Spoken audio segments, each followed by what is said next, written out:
Hi, welcome back to another episode of Tuba People TV, where we talk about Arnold Jacobs all of the time. Puddles and I are here with Vincent Penzarella on the Upper West Side of Manhattan in his lovely studio. Oh. It's great to be here. Emily and I went the wrong way on 149th Street, so it took us a few minutes extra to get here. Well, I'm honored that you have me participating in such a wonderful thing for Mr. Jacobs. If you don't know, this is great. Mr. Penzarella, he's been with the Fifth Army Band, the North Carolina Symphony, the Baltimore Symphony, Radio City Music Hall Orchestra. Well, the way I put it, when I came to New York, I basically was freelancing, and the first steady job I had was Radio City. And met a lot of people, and it branched out where I started working at the Lincoln Center. And I always say it this way: I started doing the ballet and opera thanks to John Ware, who introduced me to other people. And I started working the ballet and opera at the State Theater, and then some more freelancing, and then I went to the Metropolitan Opera, and then I took an audition for the Philharmonic and took the Philharmonic. So I actually worked the three major buildings at Lincoln Center, and now I'm on the street. On the street, but not homeless. Right, not homeless. Right. And you had studies with Arnold Jacobs. Yes. Do you recall that the first time that you met Jake, or the first lesson, or several lessons? The first lesson I had with Mr. Jacobs was late 1958 on 8839 South Normal Street, on the south side of Chicago. And I had called him earlier and mentioned why I wanted to come there, and he knew my name from having heard me play as a soloist with the Fifth Army Band, or perhaps on broadcast with the Baltimore Symphony. So I explained to him what had happened, and he said, well, can you come early next week? So I went there, and my first lesson, I was badly injured in an automobile accident, and I couldn't play. And he took out a biology slide and put it under my upper lip, where I didn't have many teeth also at the time. And he said, oh, and he tapped it, he said, oh, with that tuba sounding voice, I'll have you playing in no time at all. Well, that made me feel good, but it gave you hope. It gave me hope, yeah. It really gave me a lot of hope. And for the next 13 months was not very pleasant for me.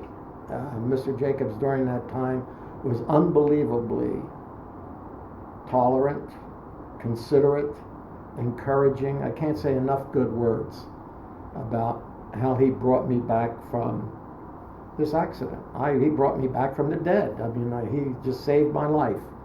And it took a while, but he did it. I couldn't have done it without him. And this was 1958. 58. Okay. 58. Yeah. And I left there in the spring of 1962. And I was a different person in 1962. But during the years that I spent with Mr. Jacobs and occasionally with Mr. Herseth, it was on a weekly basis with Mr. Jacobs, that for the first 13 months I could not make a sound. It was just, my problem was psychosomatic. I felt pain in my lip where there was no pain. It was just in my brain. Related to the accident. Related to the accident. And at times he seemed to be beside himself. But what he always did was he'd have me sing something. And he put out some music and I would sing it. But when I picked up the instrument, I was like Jekyll and Hyde. When I sang, it was one way, and when I picked up the instrument, I was definitely Mr. Hyde, you know. And for that 13 months, I was an angry, frustrated, feeling sorry for myself kind of guy. And I remember him, at that time, I wasn't not permitted to tape.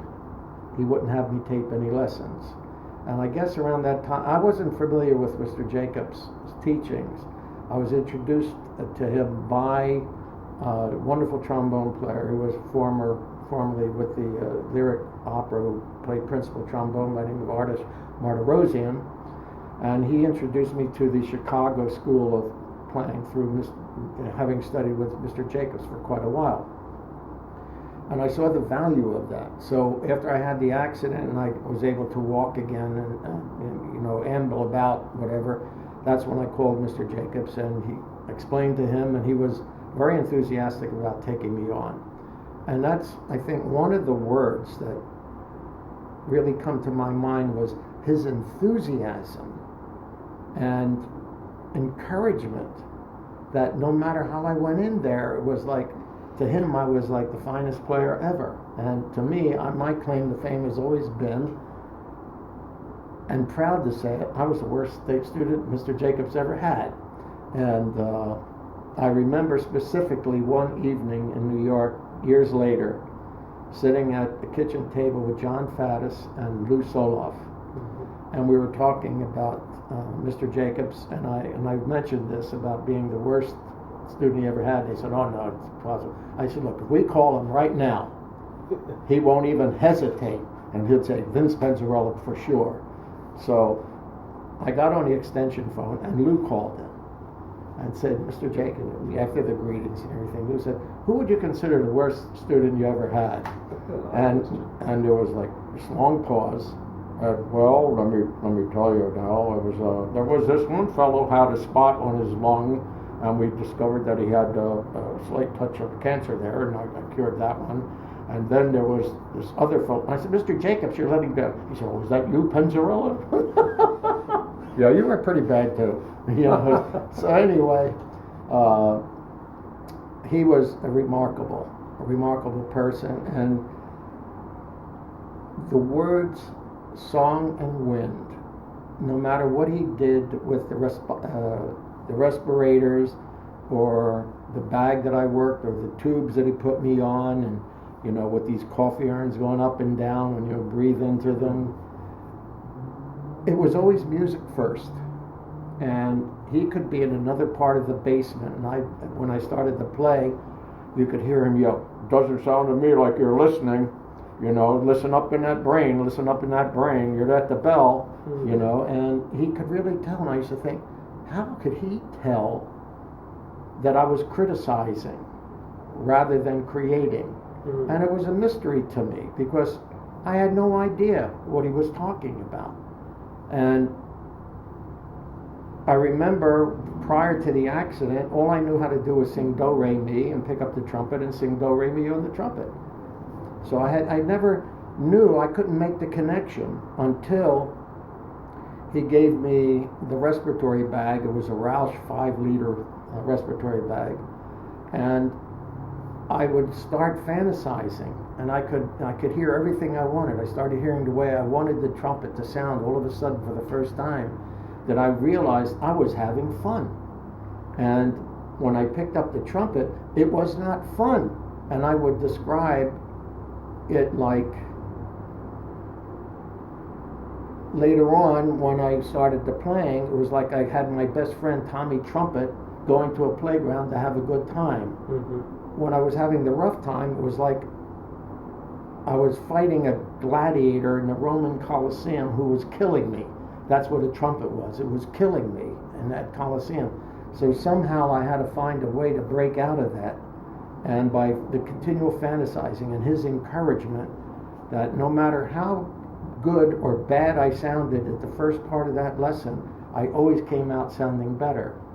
And one of the things that I learned, which were many, was I didn't realize that I always had another problem, a present negative, until he pointed out to me that you realize 6 months ago you wouldn't have had this problem. So you have to look back, see how far you've come to be able to enjoy the present negative. And it was the way he would word things that make it sound like, wow, this man is right again, And what could I say? I mean, I can hear him listening to everything I'm saying now. And there are so many wonderful things that he said to me.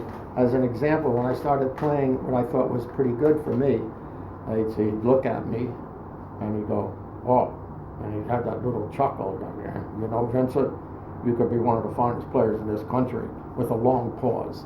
And that was really the first time I had gotten any kind of really good compliment, you know.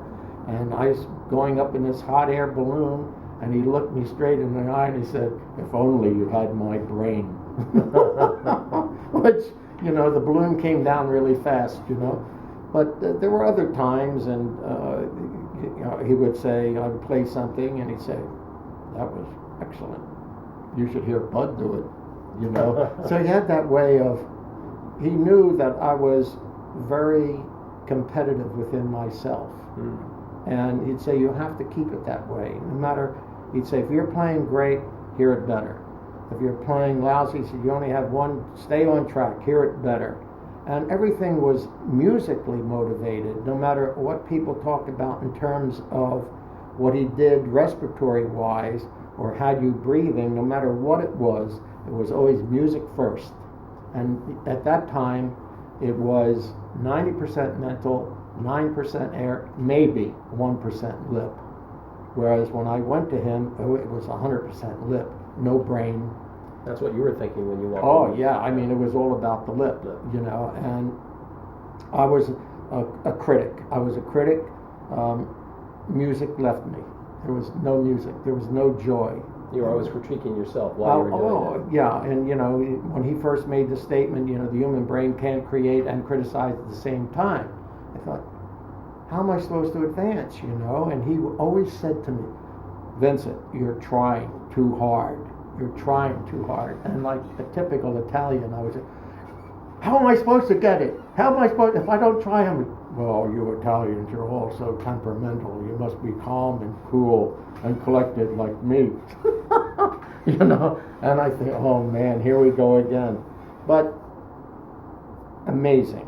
What he did with me was amazing. And I always relate that story about one of the finest trumpet players, if only you had that brain. Yeah. And I always look at the picture on the wall of him and say, he's probably laughing right now when he hears me saying that, you know. You know, about the breathing bag, what was it that you were doing with the breathing bag? Maybe you can tell our viewers what that... Well, he gave me several exercises to do, whereas I would blow out air first for one breath and then take a breath and then do 3 counts out. Now I think he has where you actually count with your fingers. Yeah. At that time, there was no counting with your fingers. It was just take a breath and blow 3 counts on the bag, and you would hear this yawn effect, like this kind of thing, which initiated a very open throat, and he'd have me thinking, ho in and toe out. And since you brought that up, I couldn't even say, I was so tight that I couldn't say toe. I would say toe, toe. Mm-hmm. And it took me a long time to be able to go toe. And he'd say oh, ho. And I'd go oh, ho, toe. So my tongue was very sluggish, and I was playing so much, so tight, that one day he felt under my chin.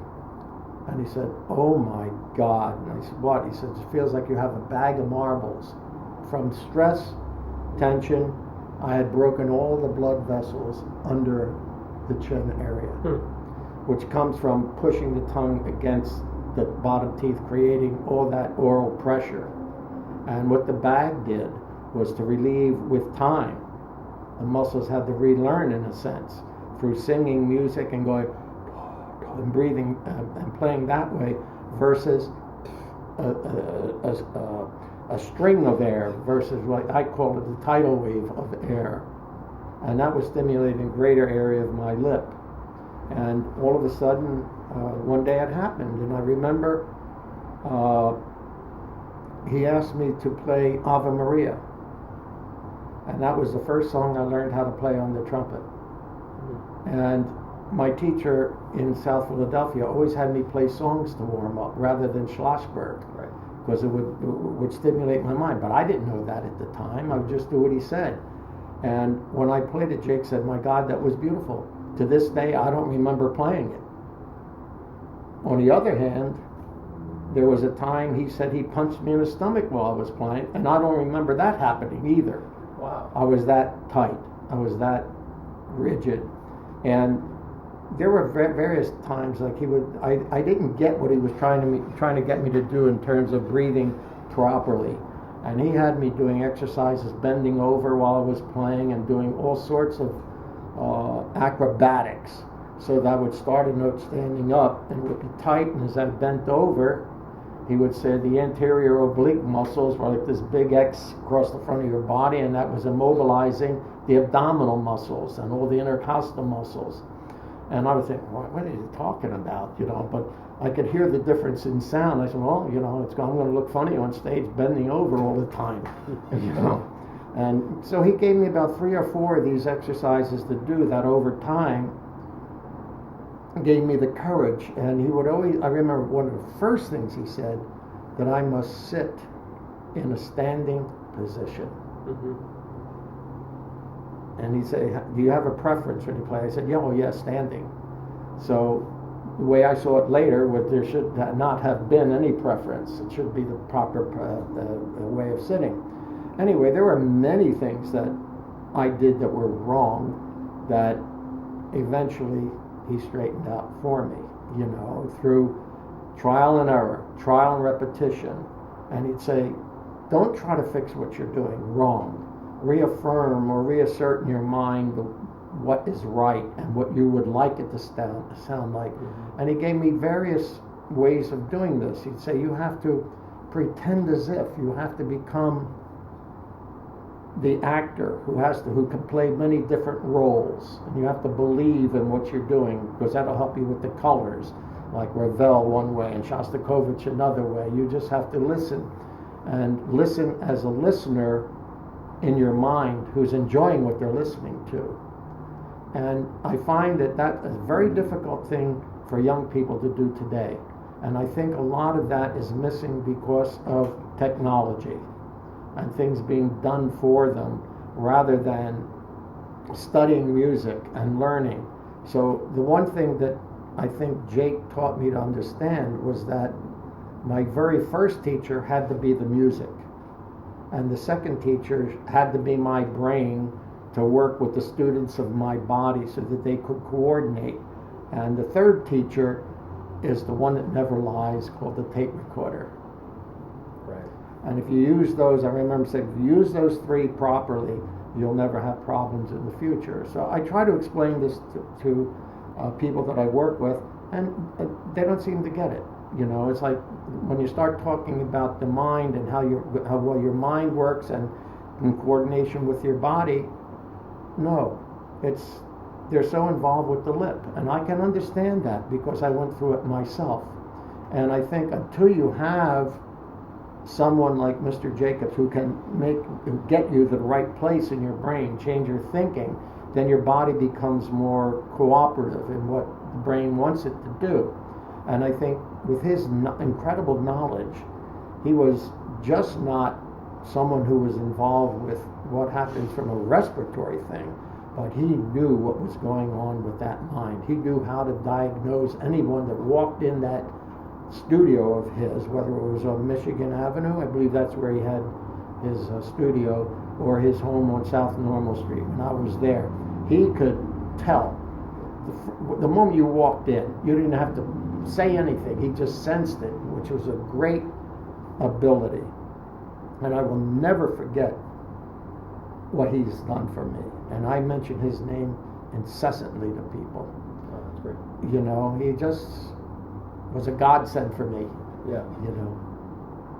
Vince, I'm wondering if you've encountered this with some of your students, just with this whole notion of a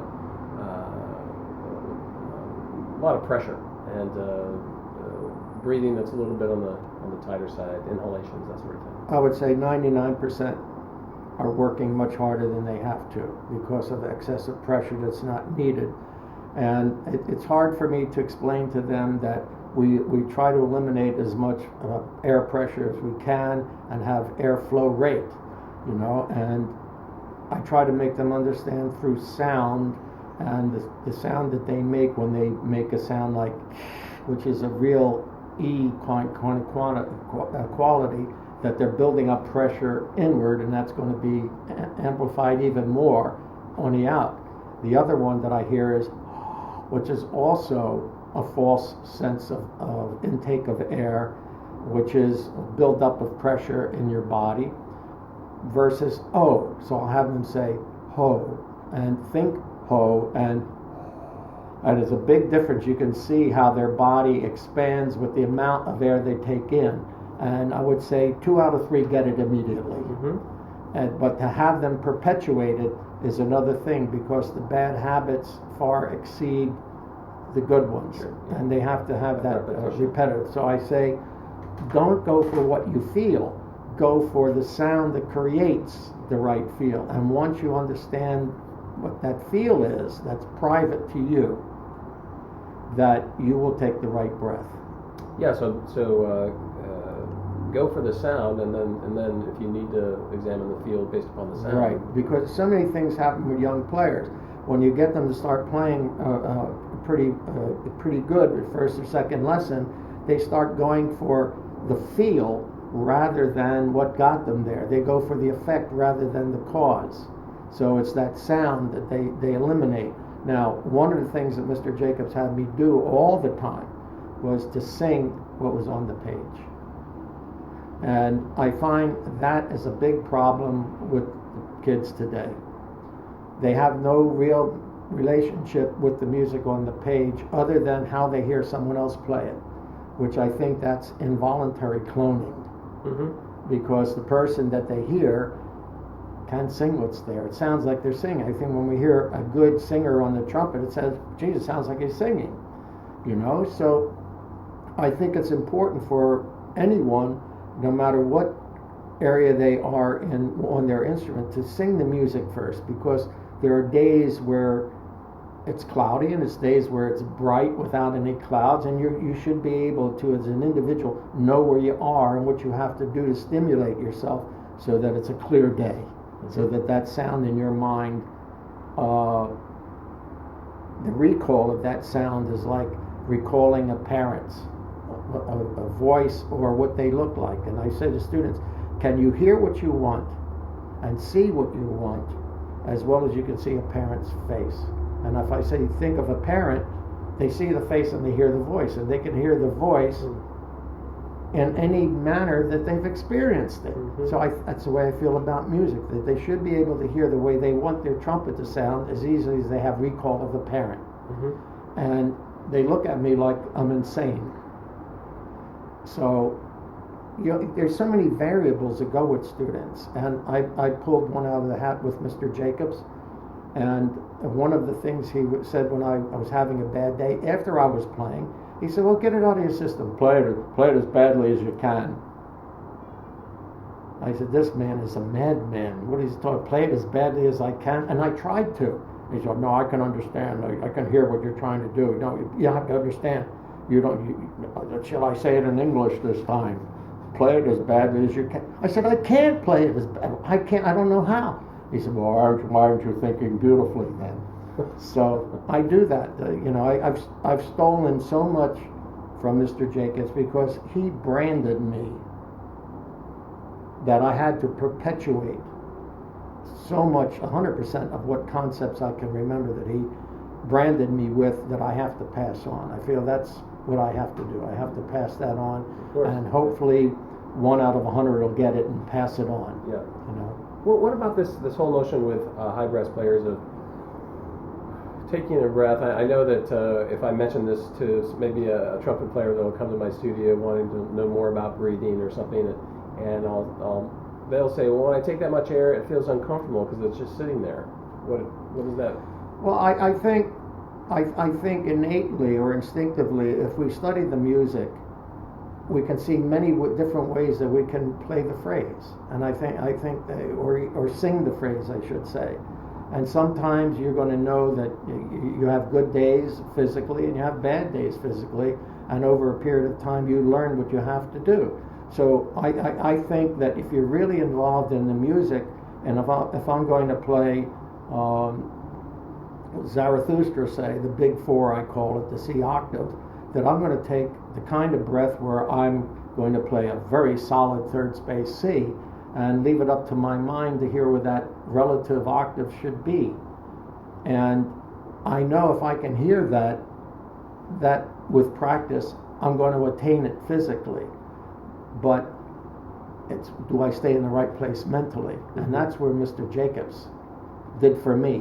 He made me find my own way mentally. And I think that's what anyone who, I see Mr. Jacobs not so much as a teacher. I see him as an extraordinary, exemplary provider of information. He knew where to go to, and how to get to that person.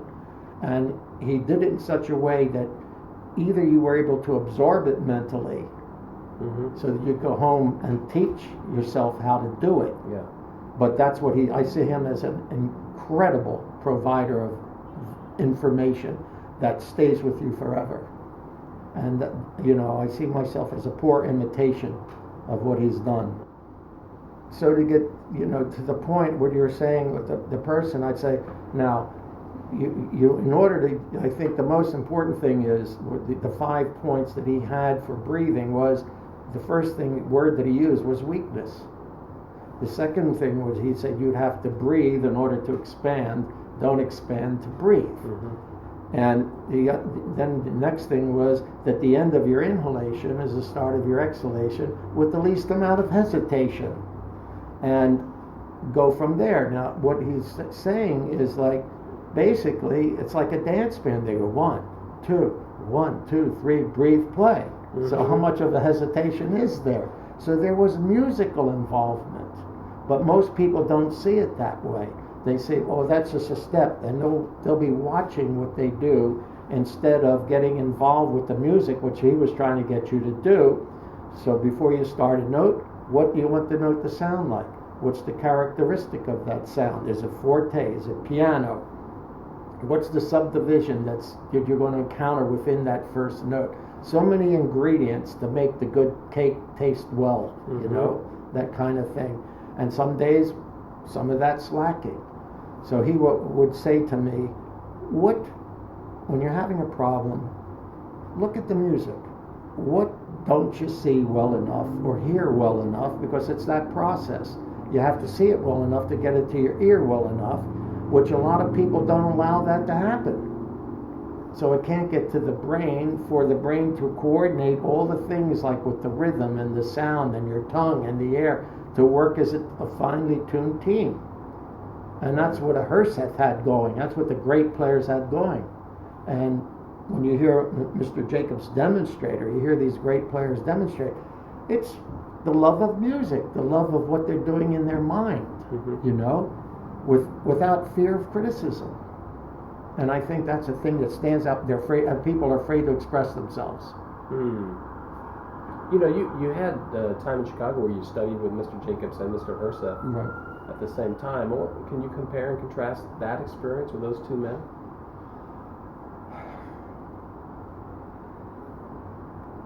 I would say they were both great. It's obvious. Mr. Jacobs was, here's everything that I have for you.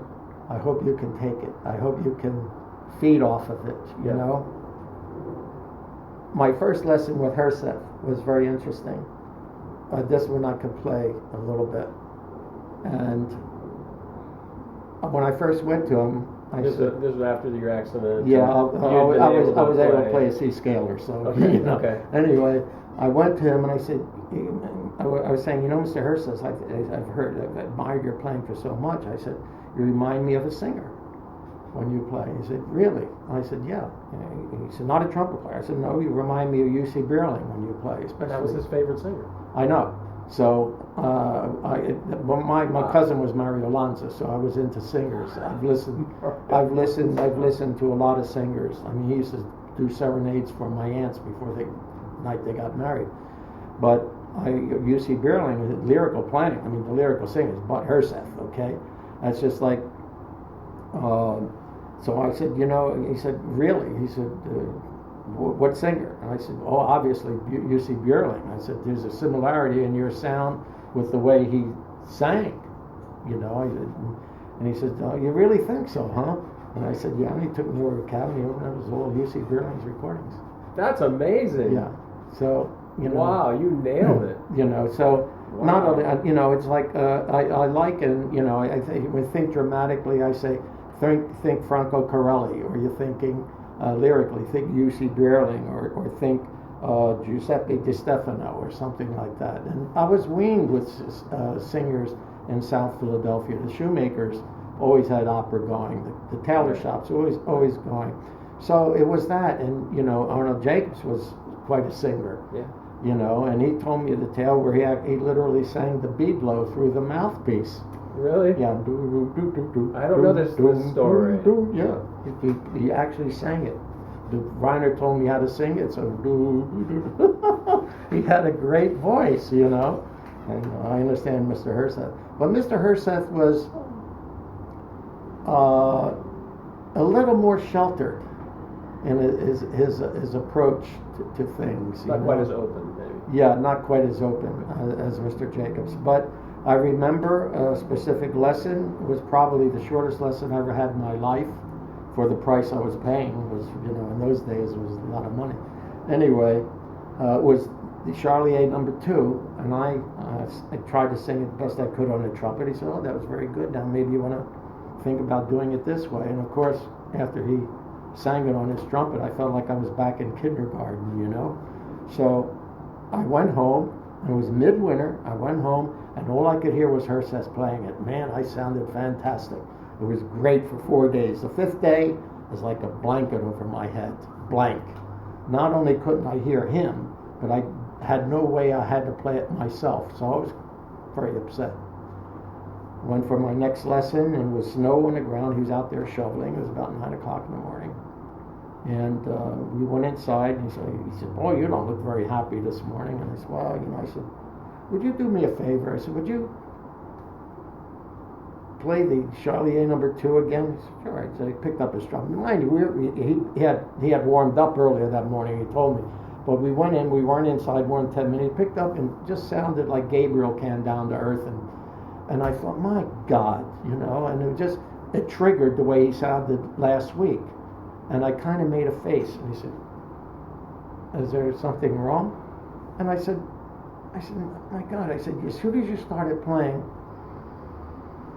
I can remember what you sounded like last week, but you didn't play it anything like that today. He said, of course not, I'm a different person. He said, that's your lesson, give me the money. And it was like a 5-minute lesson. It was well worth it, because why play it the way you played it a week ago? You know, it's all. So it was new. It was interpreted differently, but same beautiful sound. You know, and I remember another lesson that I had with him. He'd say, "How slowly can you play Parsifal?" So, I think I played 3 notes really long. He says, "That's the slowest you can play it." He said, "Breathe as often as you have to, but I want you to really play it slowly." What's he doing, you know? I couldn't figure out what he was doing.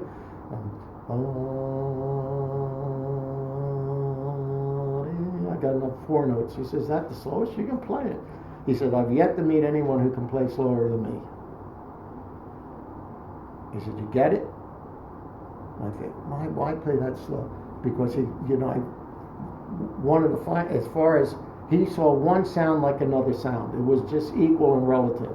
He didn't think high, he didn't think low. It was a sound, and it had to just fit, you know. And I think, well, if you're playing that slow, you really have to be involved with sound in your mind, that you're totally devoid of the bell.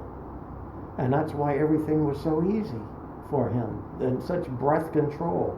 So I think, you know, lessons like that, to get back to your original thing, I think in studying the music, there are several places I can think of making it sound musical at the beginning of Ionesco's Legend.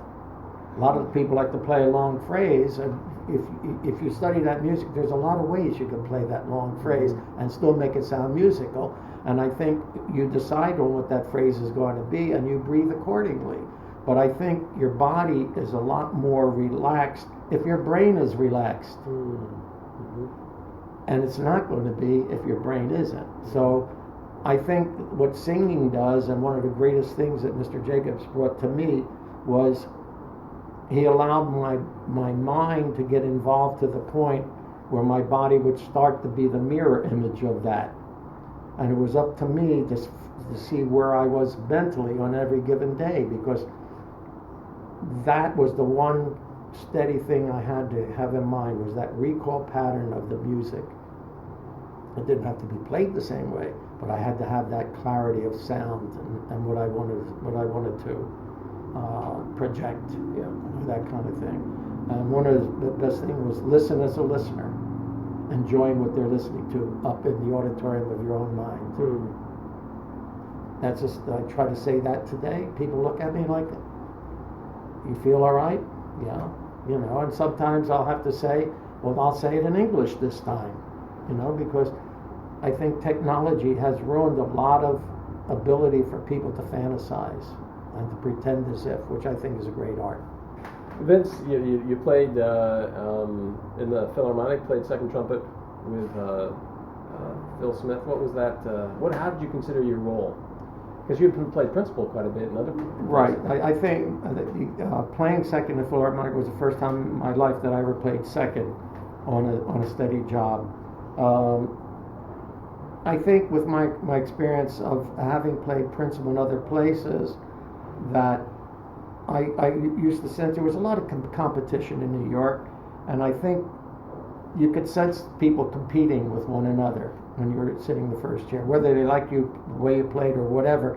I could always sense that kind of pressure in the air, and I felt when I went to the Philharmonic to fulfill a childhood dream, which was to play in the orchestra with Johnny Ware, and which I played with for 11 years. That was a dream at the age of 12 that was fulfilled. When I got there, the thought was that I was a first trumpet player I was going to be John Ware playing second trumpet to John Ware. And at that time there were co-principals, Mr. Ware with Phil Smith.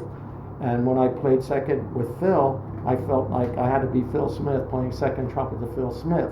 So for me, to attain anonymity was the best thing that I could do. And I saw the Philharmonic trumpet section as a football team. That principal was the quarterback, and you had to protect that quarterback, and we were the line.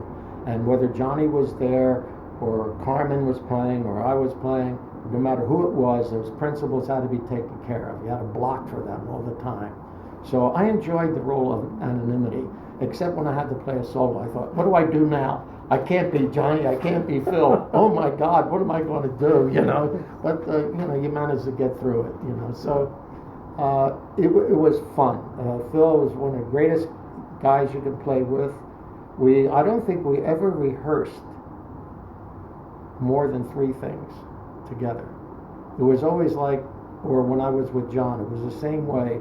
It was like there were 2 wonderful players sitting between the first and second chair that we were both listening to and being cooperative to those 2 players. That's the best way I could describe it. And I remember a couple times I'd be listening to what Phil or John be playing, I start playing the first part. And then I said, boy, you sound really good tonight. So I remember a couple times Phil would start playing my part. And that's how we used to listen as a team. And it was great. It was great, and I was sorry to leave, but Father Time catches up to everyone, so yeah. I left when I thought I was still doing it okay, and there were other things I wanted to do in my life, and that's great. I did that, so. It seems like if I could summarize the big picture that you had with Mr. Jacobs, you came to him after a period of intense trauma with the accident and all that followed that. Not being able to play, being in a body cast, being unconscious, the accident, all these things that just bring back. And off camera, before we started rolling, Vince talked about how he was just starting to have an visceral emotional reaction just at thinking back those days. But what he did for you, what Jacobs did for you, was to first of all give you hope. He brought me back to life. He resuscitated, give you some, put you at ease, and he got you to imitate, to have the player in the mind, the trumpet in the mind, really be the focus, not the trumpet in the hand. Well, he got me away from thinking about myself in the physical world, but to become something. One of the things he taught me to do was when I was having a bad time, he'd say, "What would Bud sound like playing it?" So I'd be listening to Bud, and you never expect to hear him miss anything or sound bad, So it got to the point where, I loved Herseth, but I never had a favorite trumpet player. It was like an all-star team for me. I had Herseth, I had Harry James, I had Raphael Mendez, I had Johnny Ware, I had Roger Voisin, and I heard Roger Majer, and for certain pieces I'd be practicing. Oh, this bolero, that's Roger Voisin. Festo Roman, oh, that's Harry Glantz. So there was always someone that could play for me. So when I go to auditions, I took all of those orchestras with me. I didn't want to be alone on the stage. This is one of the things that Jacobs taught me, and to make use of that. So it helped color, it helped style, it helped all kinds of things. And Vince Penzarella didn't have to do anything except just open the case and pick up the trumpet, that kind of thing. So it was, I always had, after meeting Mr. Jacobs, he taught me how to once again have fun. And it was fun making mistakes too, that I could learn from it, and that attitude stayed with me. And I say it to students today, are you having fun messing up? Because you should. You'll have an opportunity to do something that millions of people around the world that would like that opportunity never have it. Yeah. In the digital age in which we live, on perfect recordings, the standard is so high that it's hard. It's hard for students today. They have the standard of perfection in the here and now, in the real world, versus the standard that they hear on their recordings, which they try to then apply to the real world. Well, I think that's. Jake would always say, you have to allow yourself a quota of mistakes, which is basically what you're. Oh yeah, I think I think in order to play, I think in the high 90 percentiles, you have to be thinking 1,000%. You can't. The point is when you. I know if you studied solfeggio like I did, every time I get to start to sing, I don't expect to make a mistake. I expect to hear what I want the trumpet to sound like. Right. Now, is the attitude the same when you pick up the microphone called the trumpet?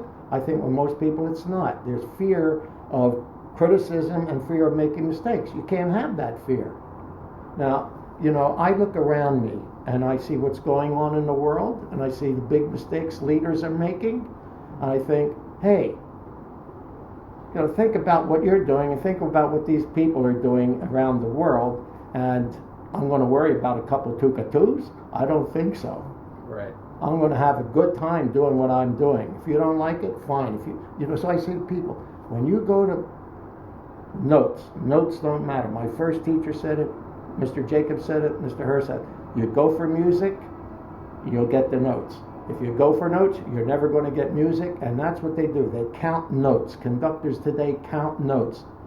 I don't hear them singing like they used to when I was in Baltimore, and I saw the conductors going this way to today. Mm-hmm. Then, but when they wanted something, they sang what they wanted. You could hear what they wanted, and that's the way to incite a musician. Not give me a soliloquy for 5 minutes, Right. So, I think it's the kind of thing that it's all individual. What you do as a musician, very personal, and you have to, I think, keep your roots as why did you take up the instrument? And I took it up. I didn't think about making a lot of money or being famous or to make people happy. If anything, I wanted to get away from people and put myself into this bubble and try to have as much of a good time expressing myself the way I heard Mendez do it. People criticized him, and they criticized Heifetz, and they criticized Rubinstein. And I think, geez, boy, I hope they don't hear me play. So I think you can't think about mistakes. You can only think about what's right and percentage. So I look at the car, car still breaks down, and they have thousands of guys working on it every year. So it's not a big deal. no, I think, look, as long as you look at it as fun, you make music. I think what happens today, it takes a long time to fill a job. Yeah. Because that person, they're all going up there skating on thin ice, playing notes, counting notes, instead of when that guy comes along and makes the music and gets the notes on top of it. Got something. Vince, I was so excited to come in your studio to finally meet you. You've been on my list since I started this project a couple of years ago, largely because Jake talked about you in his lessons with me, and I think it was in the context of the imitation, aspect of imitation being such a great teaching tool and learning device, and just he would mention in some vagaries, what you came back from, and so it's really great to meet you and get your thoughts and memories on Mr. Jacobs. Thank you. And Puddles would like you to have, as a token of our appreciation, this genuine University of Oregon glassware. Does this take scotch and water? It'll take anything you want. Because I'll have a drink to Mr. Jacobs with this. That sounds good to me. It's great. Thank you so much for having me. I enjoyed it. Yeah. To honor Mr. Jacobs anytime. Yeah, thank you. And now back to you.